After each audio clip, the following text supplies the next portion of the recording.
Hello, good evening to everyone. Thank you for joining me again. I'm Dr. Philip McMillan. I have been talking about COVID since 2020. I have interviewed so many people across the world, science, um, uh, thoughts, psychology. Today we're doing about journalism. And it's one of the questions that I've always wondered about.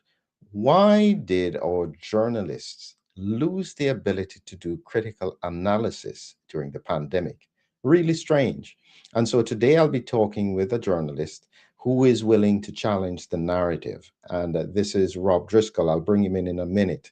And what I'd ask you to do for me is that if you are watching and listening, just remember, I love to see where people are in the world. So if you put in a comment as to where you are, I'll do my best to show it. If you have a specific question that you want to ask, please put it in the chat as well. And if I catch it, I'll be able to show it as well. So without further ado, let's bring Rob to the stage here with us.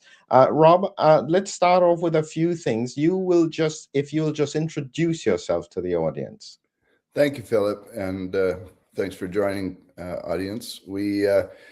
I'm really thrilled to be talking to you. I think journalism is such an important topic, and it had a lot to do with the misunderstandings and as you talk about the cost of silence, it was very evident to me.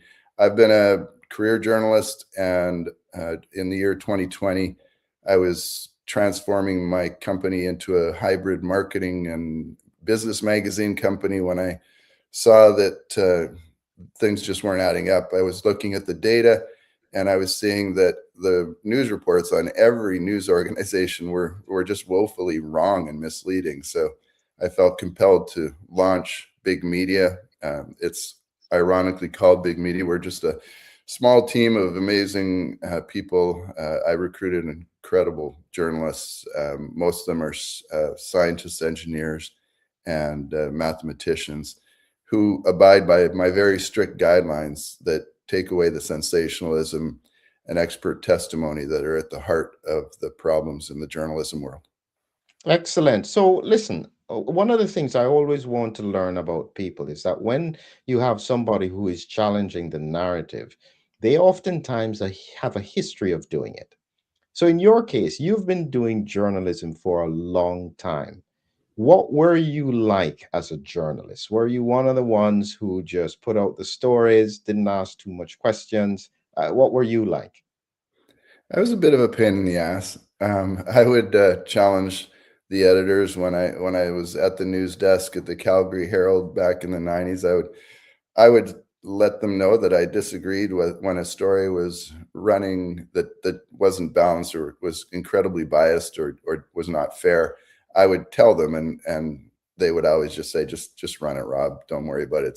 It's from up above. And so I I didn't walk out on them. I didn't take a stand. That was not me. I needed to pay the bills for my 7 children, and so I didn't really stand up for editorial integrity in a meaningful way until the year 2000 and starting the company in 2021. But I would always challenge and at least get people thinking about the journalism that the companies I was working for, what they were producing, and ultimately that led me to be an entrepreneur because I couldn't stand working for these journalists who were doing such awful work. You know, journalism is still business. They have to sell newspapers or they have to sell advertising, so they need audiences. Is it wrong for them to target the stuff that gets things sold? Well, it's very appealing, and I've done more advertising sales than I've written probably. And just to keep my business magazine alive for 25 years, I had to sell a lot of advertising, and there's huge pressure to have a lot of readers. And this is the problem. Almost every news organization on the planet is focused on the size of the audience instead of the intelligence of the audience. That's why we went a different way, and we're doing it the hard way. We are not accepting advertising or sponsorship or government funding.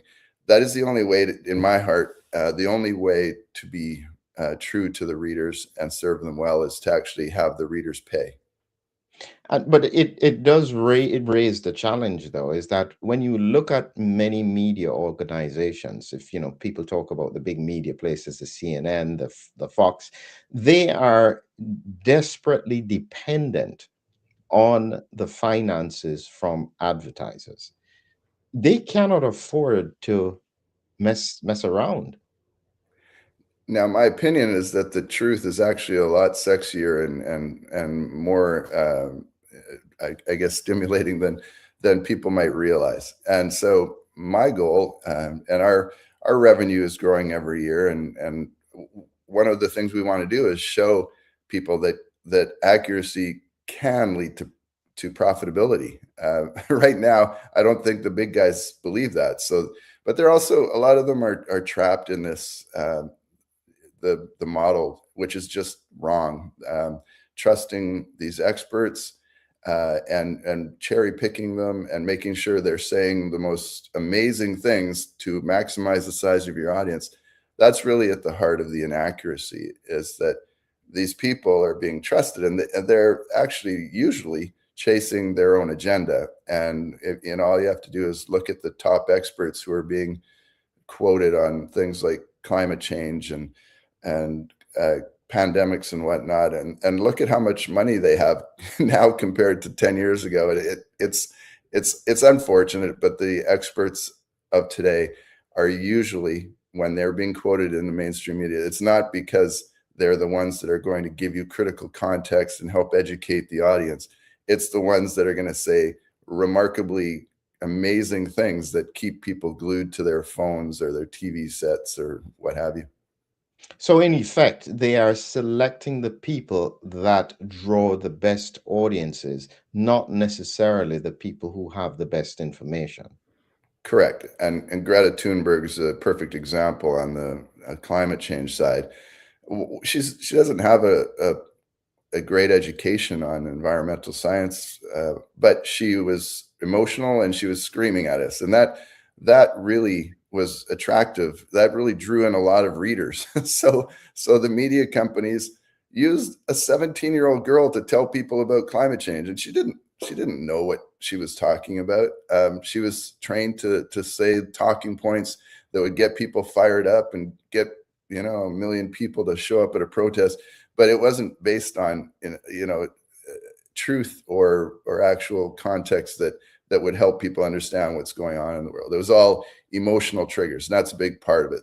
The news organizations generally want you to feel scared or shocked, horrified, whatever keeps you coming back. And that's the sad truth about just about every news media company out there.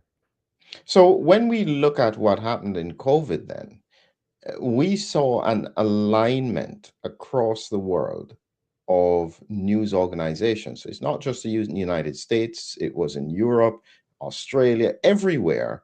There was a very clear alignment that was incredible to see. It was quite remarkable to see how quickly and how well aligned people were. Are you saying that it therefore wasn't really the news organizations, it was the experts who were put to them that were all saying the same thing? Which one was it? I think it was a couple of things. I would say universal incompetence on behalf of the media companies for not challenging their experts, and for, yes, using a small group of experts who had a lot to gain from all the panic, and the whole lockdown and vaccinate routine was very profitable for a lot of people, but it also costs a lot of healthy lives. And so the news media companies in particular, it should have been their job to challenge Dr. Fauci's words, and in Canada, Dr. Theresa Tam, and all around the world, the journalists failed. They did not challenge them. They didn't say, "Wow, she's saying these words, but the data is saying something else." They didn't do that. They just realized that their readership was way up. And the more that they had these alarming reports from these top experts, the more eyeballs, therefore the more revenue. And also it all plays in with the egos of the editors and the connections with the upper management. There are all kinds of factors involved, and some of it's very nuanced.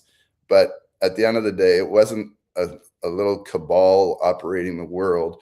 It was a broken news media model where they rely on the experts to tell the story instead of actually doing good journalism. They don't in universities, they don't train the students on data. They train them on how to tell a story in this conventional way of trusting the expert, which, as I say, doesn't work. That's pretty important to try and pick apart and to think about. When therefore we have this very clear alignment, and this is what scared people. It didn't matter where they went, which news media organization they looked at, they were hearing therefore the same thing. So from a journalist point of view, is there ever a responsibility to support the narrative, even if the narrative is not necessarily accurate, because you want people to align? And in this case, you wanted people to, I guess, they had to be afraid in order to do a lockdown. So you needed to scare them. Yeah, And subsequently, they had to be afraid in order to agree to vaccines and vaccine mandates across the whole country. So imagine for a second that this was Ebola and it was ripping through the population, and you couldn't afford to have people questioning. Is it fair to ask journalists to do the job of helping to get people to do what they need to do? that's a great question, and I would say that whether it's environmental science or medical science, the journalist's job is to challenge and to tell the truth. Uh, Ethical standards. It's not. It was never a moral imperative to lock down and vaccinate, but that's what almost every journalist convinced themselves. They patted themselves on the back and said, "We're doing it for our neighbors, and we're just going to toe the line." And instead of challenging and helping expose what were deep flaws in the reports that were coming out to the public, and I don't want to talk too much about what my team did, but when we were covering COVID, every story we wrote, we had a panel, four people, three were data scientists, one was an epidemiologist, reviewing every article to make sure it was accurate, because I knew that lives were at stake. It was really important. I did not see any other news organization on the planet doing anything close to that to make sure that it was accurate. They were just running with whatever Anthony Fauci and the rest of the largely, well, I won't say corrupt, but extremely biased uh, medical officials and politicians. They were just eating it up. They weren't challenging. It is their job to actually, when they quote someone, when they put an expert in a story, they have to, in terms of journalistic integrity, check, like, just look to make sure if what they say makes sense. And sometimes that's a simple look at government data. Sometimes it's very hard to tell that they're lying, like with climate change. That's very difficult. But if you look for the good sources, you can actually see that Antonio Guterres, the head man at the United Nations, was not telling the truth about sea level when he went to American Samoa, a place where the land is sinking because of tectonic plates, and said the sea level is rising. This is just another example. Those journalists who parroted his comments on that story, they didn't do the world a favor. They just helped feed into the corruption and the lies. And so the same thing happened with COVID. All the people were watching the TVs and watching the daily dashboards, and the dashboards were a big problem too. And a lot of people didn't understand, but Lori, my wonderfully intelligent business partner, Lori Weston, she asked a lot of questions, and she learned that when you have one of those dashboards and it shows you how many people are in hospital, how many people are dying, and whatnot, that was every person who tested positive for COVID was either recovered or dead. Now, so it didn't factor into the equation all of the people who were about to die from something else, and that was a lot of them. So it was a universal failure by news media companies to challenge the words being thrown at us by the experts. One of the things that I have always asked about, I've never gotten a good answer, and I'd be interested in your opinion on it, is I remember the images being shown very early in the pandemic in China of people falling in the street and dying and emergency. It looked pretty scary. And now, when you understand how COVID kills somebody, it doesn't do that. They don't just drop dead. So you realize that that couldn't have been true. Where did those kind of images come from that created so much fear? It's sometimes it's completely fake. Sometimes it's old tape. Like I know they did that in New York City, where there was a real a time when it was crowded in the emergency room, and then it died down. Like it really died down. But they kept using tape and audio from the time when it was at its peak chaos. Right. So Northern Italy, New York City, yes, they did have times where there were a lot of very old, unhealthy people coming to the hospital and putting extra pressure on the resources. But we it didn't last as long as they reported. And I mean, I had one post that I did on social media that went viral, and I just said, out of 4.4 million people in my home province of Alberta, there are currently 44 people in hospital who have tested positive with COVID-19. Not 44,000, not 4,400, 44. And I just said, let's pay attention to the numbers. These are government numbers that are right there for you. And this thing was going all around the world, and I was hearing from people in the UK and Australia, and a lot of them were attacking me, say, how dare I endanger their kids' lives by spreading these lies, and but I would just calmly say, let's look together at your data from your country, and we would see that, oh wow, it's not nearly what is being reported. And then I did a post, and by the way, these posts all got deleted by the social media companies, but they did have their time before. And I did another one where I showed that Alberta at that time, when everyone was freaking out, had 4 hospitals with acute care for every one person in hospital with COVID-19. But that's not what we saw in the news. Yeah, I mean, it is one of the, I don't know if to say the word, the secrets.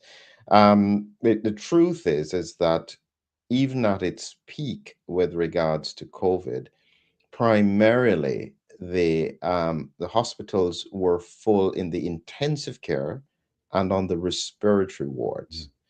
There were some places like in Italy, because they got hit, they were just overloaded. But once the lockdowns had been done and nobody was coming into hospital, you would find that most parts of the hospital were pretty empty, and except for the specific wards that had a lot of COVID patients. That is the truth. Nobody really talks about it too much, and uh, again, that probably would never have been highlighted in the news if you hadn't mentioned it.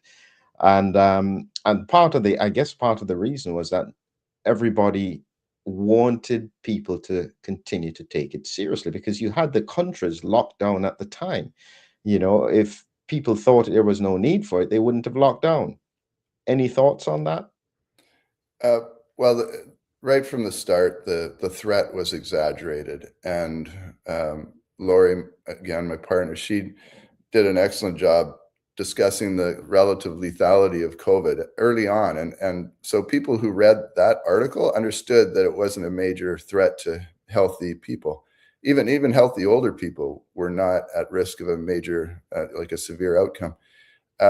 So the level of threat from the start was grossly exaggerated by the medical officials, and eventually they realized it, but they doubled down instead of actually going whoops. So the media, the politicians, the medical officials, none of them said, "Oops, we blew it." And there are all kinds of reasons for that, including pride, ego, and professional stability.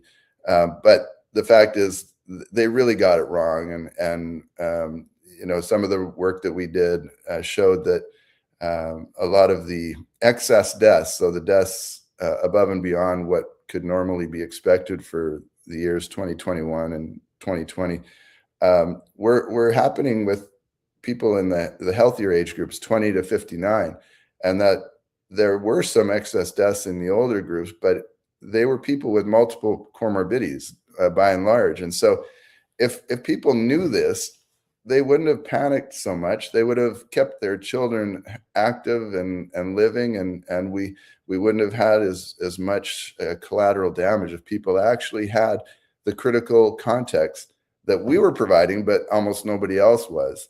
And just one footnote on that is that we were broadcasting all these results on social media, and a lot of times it was either shadow banned or deleted entirely.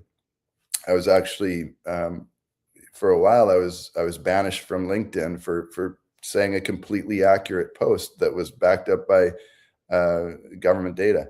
And so the Biden administration in the U.S. actually, this is now well known, and Mark Zuckerberg came out and apologized to all of his Facebook and Instagram users who were prevented from seeing a lot of important, I call it facts. The US government was calling it disinformation, but they pressured all the major media companies to censor the information. So it wasn't just the gullible populace, and it wasn't just terrible editors and executives and reporters at the news companies. It was also a concerted effort by some political people who wanted to, to drive home that this is where we need to go. We need to lock down. We need to get everybody vaccinated, and that was gross overreach by the government, and now we're coming to realize why it happened. So I put you in as the editor or even the CEO of one of these big news organizations. Shareholders are involved, the board is involved. They want you to continue to put these stories there because it's beneficial to their readership, their listenership. They get the advertising revenue. I don't particularly care, Rob, that you have an opinion on it. Just do what you need to do for the organization. What do you do? Well, at this point in my life, I say, no, I won't do that. And I end up getting fired. And then I go start my own organization and hopefully build that up and take over.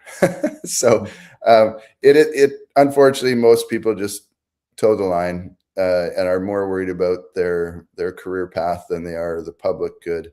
It's a sad truth. So I hope more people stand up. If you've seen the movie Spotlight about the Boston Globe's coverage of the sexual abuse in the Catholic Church, it's an amazing movie about a true story. But it took a very courageous editor to be placed in because they'd been sitting on the news, the Boston Globe that won all these awards.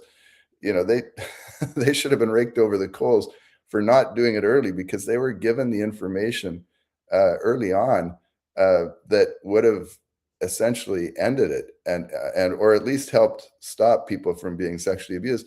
But they didn't run it until they finally got one courageous, I guess, managing editor.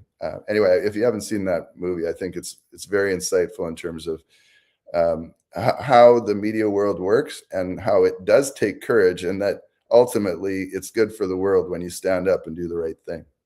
Absolutely. Well, one of the comments that was made that I don't know if you had any thoughts on it at the time was this, which very early on was treated very much like a conspiracy.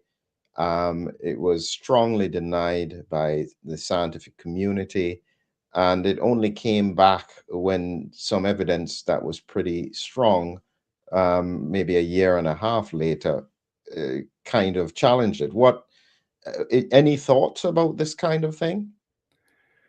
Uh, well, in terms of the original story that came out about the how COVID came to be, there's so many steps along the way where it was just outright lies by a group, and it was very easy to manipulate the public because they had the governments on their side, unfortunately, and so with uh, if you're wondering about the natural course of the virus, and some people wanted to believe that it was from a bat at a market, and it was just coincidental that COVID came from an area right beside the Wuhan Institute of Virology, the lab there. I mean, that was so obvious to me right from the get-go. And so there are so many parts of the story that were just fabricated. And thankfully, there are some really great journalists who are tackling that. Our team doesn't really go into the he said, she said part of it and dive into the emails and whatnot, but there are people out there doing that who are helping reveal the terrible way that we were manipulated throughout the pandemic. So a lot of people would say, okay, they made some mistakes early on in the pandemic, fine, maybe they get away with it. Can't we just move on? Why do we have to rehash all of the stuff that was done at that time? Can't we just put it behind us and move forward? That's a very dangerous attitude that a lot of people have, and I've written just that. Like, a lot of people don't want to talk about COVID, but it needs to happen because, and it hurts. People hate to be wrong, and it hurts their ego. And a lot of times, people will actually put their children at risk before they admit that they may have made a mistake the first time around, and that's a really sad thing when I see that. But when you have uh, people who don't want to talk about it, what I say to them is like, it could happen again. We need to understand what went wrong, how we were misled, and we've touched on a number of these issues, but there's much more to it. We need to put pressure on politicians, medical officials, and I would say especially news organizations and journalists to actually do a better job. The journalists should be exposing this stuff much earlier. It shouldn't have taken 3 years to find out that they were misleading us with the origin of the virus, and that there was all this collateral damage because we focused on one particular disease that was not a significant risk to healthy people. Like, this many lives were lost because of terrible journalism around the world. And so we need to talk about it, and we need to put pressure on the journalists, the politicians, and the other officials to be better. One of the big issues for me, from a clinical point of view, because I'm less concerned about the who was right, who was wrong, but one of the biggest for me is the fact that people are still dying in numbers that don't make any sense. And it seems very difficult for the journalist to actually dig into this, because this is now about data. So one of the things recently, and I'll show you this image here, was I did a look at the CDC data, and this was looking at mortality for the United States. And when you look at it here, we can see this is 2021, 2022, 2023, 24, 25. In the gray down here is where mortality was pre-pandemic. The blue represents where it was in 2025, which is still above the baseline in 2015 to 2019. And what I'm saying is that it's a mortality debt where all these people have already died for 5 years, and we still haven't gotten below the mortality trend in 2015 to 2019. This strongly indicates that a lot of people are still dying in a way that doesn't fit the narrative. Why is it that journalism is not really looking at those things now? It just continues to shock me. At the New York Times, Washington Post, I used to admire them dearly, and the Telegraph and Times of London. They used to do amazing work, and they used to tackle the big issues, and they were never perfect, but they were institutions that you could count on to try to hold the politicians and the medical community and every other category accountable. But it just isn't happening, and I keep watching, and I was so amazed that no one else did the simple thing when COVID started spreading rapidly, and a lot of people were saying it's just like the flu, and other people were saying it's the worst plague to ever hit mankind. Well, I just said to one of my writers, "Hey, how about do a data analysis comparing the flu to COVID-19?" And why didn't those other guys do this? I don't understand it. Why didn't they show? Why didn't they look at excess deaths and see that it was happening a lot in the younger age groups at horrifying levels?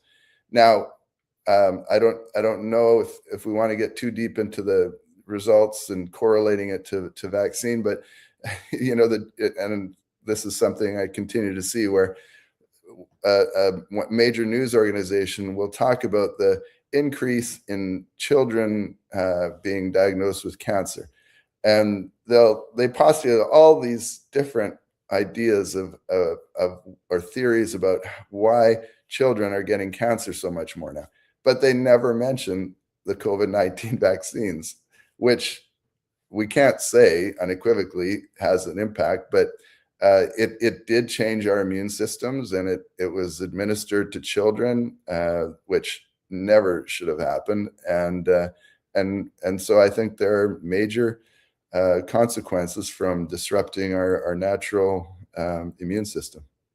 I'll tell you one of the things that, because you're right, the cancer trend, I've spoken about that since late 2022, anticipating this would happen based on the science as to what happens with regards to how things work in terms of blocking certain pathways of immunity in order to make spike protein. So I'm not surprised these patterns are there, but you are right that there hasn't been any clear evidence that this is the cause. And it's largely because it hasn't really been thoroughly investigated. And so without the investigation, you are able to say, truthfully, there is no evidence of. That's Yeah, part of the problem. So, from my call is that the big investigations that need to be done are autopsies. We need autopsies, so many autopsies for all these unusual deaths, detailed autopsies. They're not really being done. And so they can genuinely say there is no evidence because the really gold standard evidence will not show anything. So here is an example of one of the things that baffles my mind. I've been following this story about embalmer's clots for a long time. I don't know if you know anything about it. and Uh, just y- I've heard of it, but I don't know okay, much about this in itself should be a story. This is this for the past 4 years, embalmers across the world have been noticing unusual patterns of clotting in patients when they're flushing their system to put in the embalmer's fluid. And they're coming out with these very unusual white clots, large white clots. And this has been there for 4 years. It has been completely overlooked, but it indicates potentially one of the most serious physiological changes with clotting that has occurred for which nobody has a detailed explanation. Now, we do know that they are composed of strange amyloid characteristics, which we haven't really seen at this scale, but it's real, physical. You can see it. You know it's not a pattern that is normal. And this is not at all really being covered by anybody. How in the world does that kind of thing happen? it's laziness, it's incompetence. It is, wanting to please the advertising community, and of course pharmaceutical companies are part of that. And it's all of these things combined. But yes, we need, as a population, we need to really pressure these media companies to do better. And I'm going to do what I can, but we have limited resources. So I'm hoping that other news organizations sort of catch up on the idea that it's part of their duty to actually dig into these issues that affect our collective health so greatly. And when you go back to the story you mentioned about Spotlight with the movie, were there any repercussions for the journalists or the organization that had this information and didn't write about it and didn't publish on it? I doubt it. I think they just got the awards for finally doing it. So it's and that's the typical scenario. I've written about how beautiful it would be if we actually had some kind of panel, international panel that could review each news source for and maybe this will eventually be better with AI coming along, to review for veracity, the accuracy of these stories. Now, right now, the internet and therefore AI are just repeating a whole bunch of lies about COVID because there's so much fake science out there on the vaccines and everything surrounded. So a lot of people will do a quick fact check and think that AI just told them the exact truth. And so we've got a long way to go. But I would love to see more um, supervision, or oversight is a better word, of the media companies. And when they really get it wrong, it shouldn't be just, and they don't even run an apology or a retraction or anything. Usually they just ignore it. That's what almost every news organization has done with everything that they've been getting wrong. And believe me, it's not just COVID-19. They're getting it wrong in just about every other category too. But nobody looks back and says, "Hey, you guys got it wrong. You got to like do a front page apology and say what you actually found out." Nobody does that, and so the half of the population at least goes on thinking that we're in the throes of a climate catastrophe and that the lockdown and vaccinate response to COVID was exactly what we should be doing. And so when we think about that, because what is scary is that it means that if this can happen with COVID and after all these years, there is still no acknowledgement, no change, w- as you mentioned, like climate change and so on, what else is the stories not being shown on, and this is what is frightening, is that does it mean that the public now has to do their own research? What does the public do if they can't trust journalistic integrity? So there are other people out there. Some of them are on Substack, and there are a few decent news organizations that are still doing good journalism. So what we need to do is find out where the good sources of information are, because most people don't have the time to do the research that I do and that my team does, especially. Uh, that there's just so much going on in our daily lives that's just too much to expect people to do. So what we do need to do is really celebrate great journalism and and support organizations like mine that actually are completely transparent with our news and show you where we got all of our data. And if we ever get something wrong, we will fix it, apologize, thank you for pointing it out. We love scrutiny. We want to be better and better, and so that's what we need to do is help the good ones grow and turn our eyes away from the ones that have consistently got it wrong. And I'm talking about geopolitical conflict, environmental science, all of it. They're getting it wrong because they're trusting their sources and they're reporting just it's misinformation so much of the time. So, sometimes it's disinformation where it's actually intentional, but usually it's just incompetent journalists trusting ill-intentioned experts. And when you think about it, I'm just thinking about this for the listeners now, because yes, it is difficult to know. How would you give a simple piece of advice for whatever story? How would they be able to try and corroborate it? So take you out of the picture a minute. Imagine it's your aunt or somebody, they're reading news about something else. How do they know if this is actually good journalism? I think that's a really good question, and it's a hard one for me to answer. But I'm a curious person, and I would hope people would be curious enough to look for different sources. And unfortunately, most people have been figured out by the algorithms, and they see a very steady diet of their bias being confirmed, and so they think that they're absorbing different perspectives, but they're not at all, and that's one of the big problems here. So uh, I intentionally follow all kinds of people that I think are terrible journalists, but I want to know what they're saying so that I can understand why people are being led down the garden path.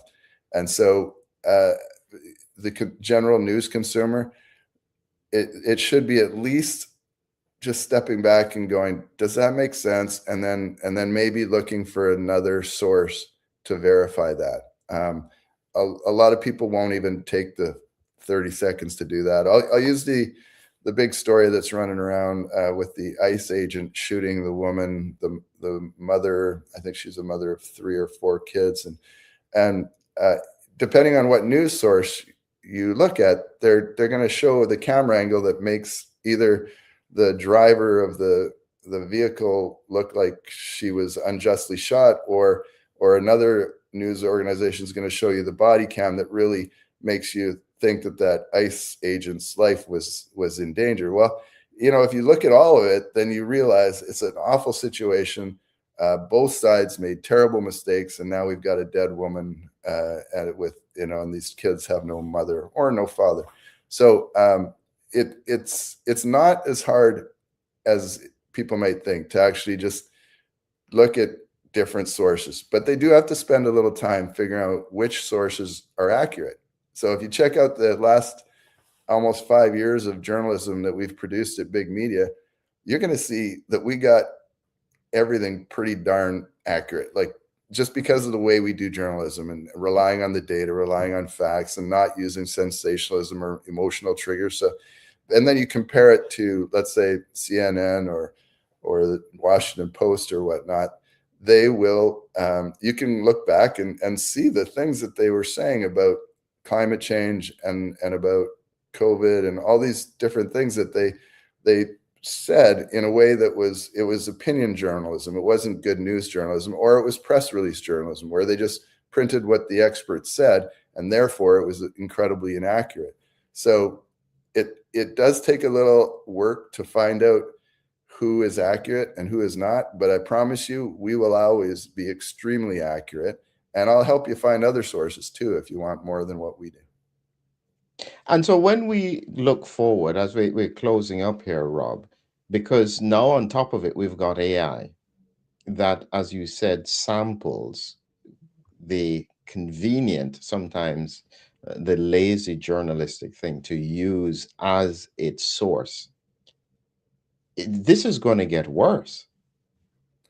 Yeah, I'm already seeing it get worse, and I have I have people examining a story that we write and just basically saying, "Ha, AI says you're wrong," and they believe that they're convincing me that we got it wrong. And unfortunately, it's the chatbots are not nearly as accurate as people think, and so one of the problems with the media in general is that it's too easy for inaccurate information to spread around the world, and AI makes that even easier, and it makes it that much easier for bad people, bad actors uh, to actually capitalize on easily manipulated people. And I've written a 3-part story about it. I called it My War Against Really Nice People. And I actually think the overly trusting human is the most dangerous creature on the planet right now. And because the bad people use them as their pawns, and they essentially become their warriors for accomplishing whatever their goals are. So it used to be okay to be a really nice, trusting person 30 years ago. That was totally fine, and you could go through life and you wouldn't do any harm. But now, when you vote for the guys who are terrible, who are enacting all these awful policies, and you support, you know, let's say mandates from the pandemic, or without giving it thought, without looking into it, you're helping the worst people take over the world in the simplest sense. And so I'm working really hard to help people understand fundamental principles of all these issues. I know you're doing the same thing, but we need to shift our education from the traditional sense where it's just memorize this and you'll be fine, to actually helping people think critically and use analysis. Doesn't have to be a bunch of advanced algebra and trigonometry.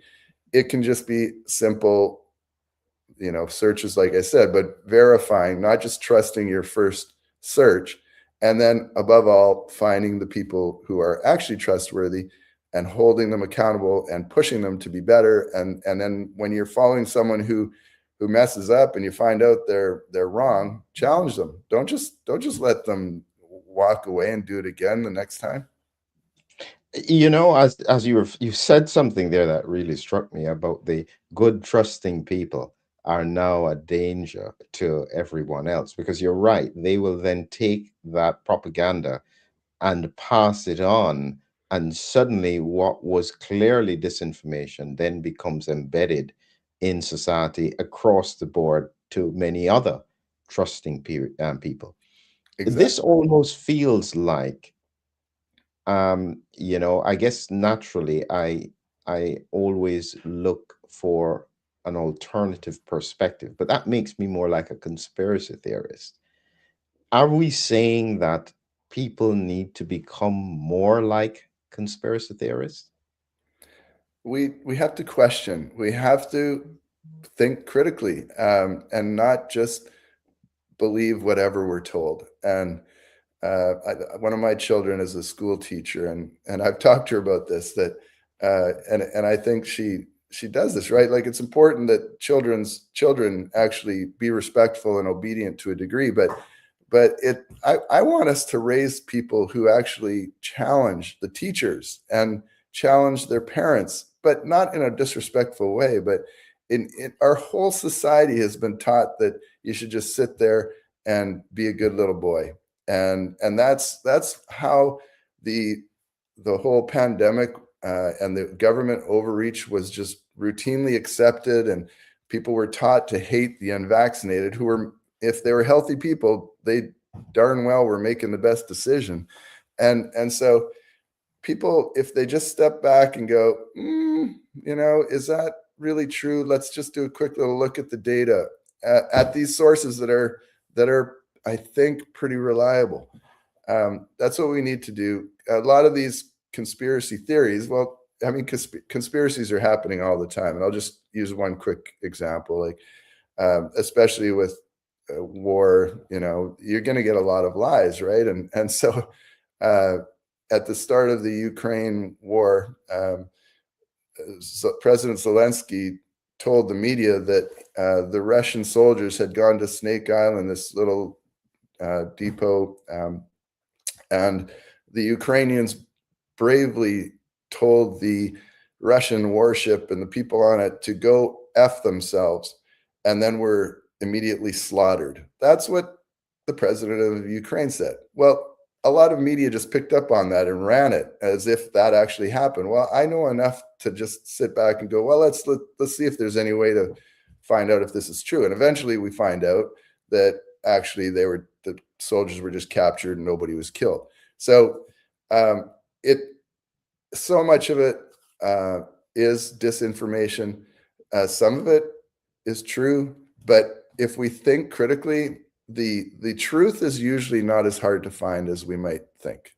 And so we just need to give ourselves a little more credit, question things a little. It doesn't mean you have to, believe and go down every rabbit hole and stop believing everybody and everything. It just means you have to work a little harder to put people in your life, including the media, that actually deserve your trust and your time.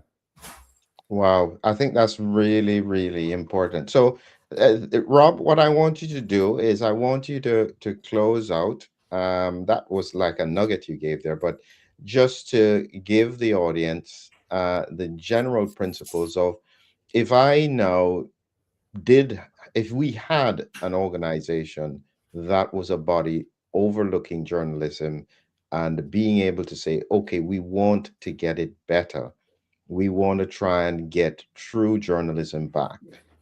Based on your experience, as a final thought, how would you try and get that done? Mm. Another great question.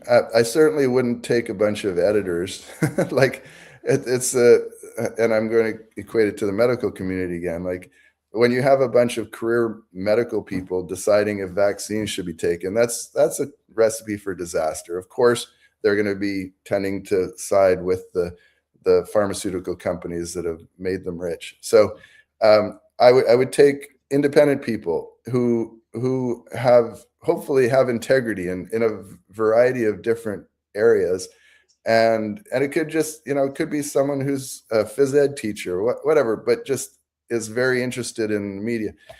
Get people outside of media to actually monitor. Obviously, it helps if you've got some acumen in terms of data and science and whatnot. But really, a lot of the facts are right there. And if we just had a group of people that were from outside of that industry, we could see how ridiculous it is that our news organizations around the world have been so grossly inaccurate, and in desperate need of change at the end of the day.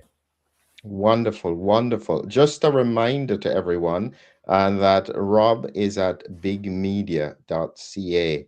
And yes, we really appreciate people who give honest and challenging assessments of what is going on in the world. So we really appreciate that, Rob. And it shows us the challenge that we have going forward. I think the lesson that we can all take from this is that this is not just about the COVID pandemic. The COVID pandemic has highlighted something that was always there. The responsibility for all of us now is to ask a little bit more of the stories and the news we have been told. Challenge it, make sure that it makes sense. That's our responsibility, to not be just as trusting as we have been, but learn to critically analyze everything that we've come up against. So thanks again, Rob, and I thanks everyone for being with us. And I'll ask you, Rob, to just hold on with me for a minute and a half while I play the outro. Thanks, Phil. Okay.